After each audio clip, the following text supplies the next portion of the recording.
On Tuesday, the federal government shot and killed a man in Houston. Today, it's pressuring the only 3 eyewitnesses to leave the country. I'm Eliza Orland's career public defender for 15 years in Manhattan. Let me back up and tell you what happened. Tuesday morning, 6:50 a.m., Lorenzo Salgado Araujo, a 52-year-old construction business owner, was driving his van to a job site with his brother and 2 of his coworkers. He'd been in this country for 35 years.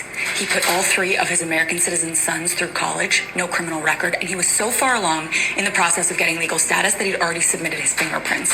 ICE stopped his van as part of a targeted enforcement operation.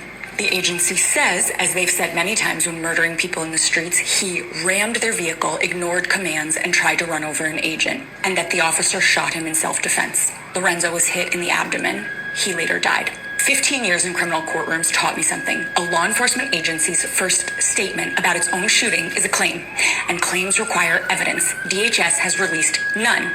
No footage, no photos, nothing. Meanwhile, photos from a witness appear to show little to no visible damage to his vehicle. If a van rammed federal vehicles hard enough to justify deadly force, where is the damage? Here's the other thing. The family had actually prepared for an ICE encounter because of the increased enforcement in Texas. They had a plan. If Lorenzo got picked up, he would comply, sign nothing, and wait for his family to get him out. That's the man the government says tried to kill a federal agent. Now, back to those witnesses. The 3 men in the van, Lorenzo's brother, Victor Hugo Salgado Araujo, and 2 co-workers, Daniel Tirado Pantoja and Jose Trinidad Rojas Pilego, are the only eyewitnesses to this shooting. All 3 were detained at the scene and are still in ICE custody.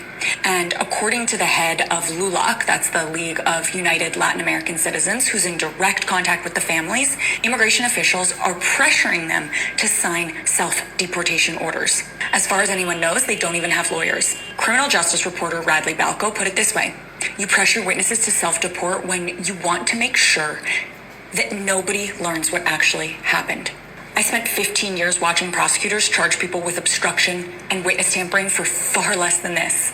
And there's precedent. In a previous ICE shooting in Minneapolis, a migrant eyewitness was flown to a detention center hundreds of miles away. After Renee Good was killed, federal prosecutors resigned in protest when DOJ tried to criminally investigate.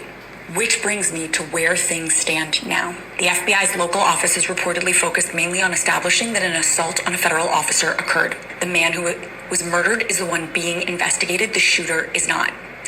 We need to demand that they release the footage, to make sure those 3 men get lawyers, and that they're able to tell the truth about what they saw. Oh, and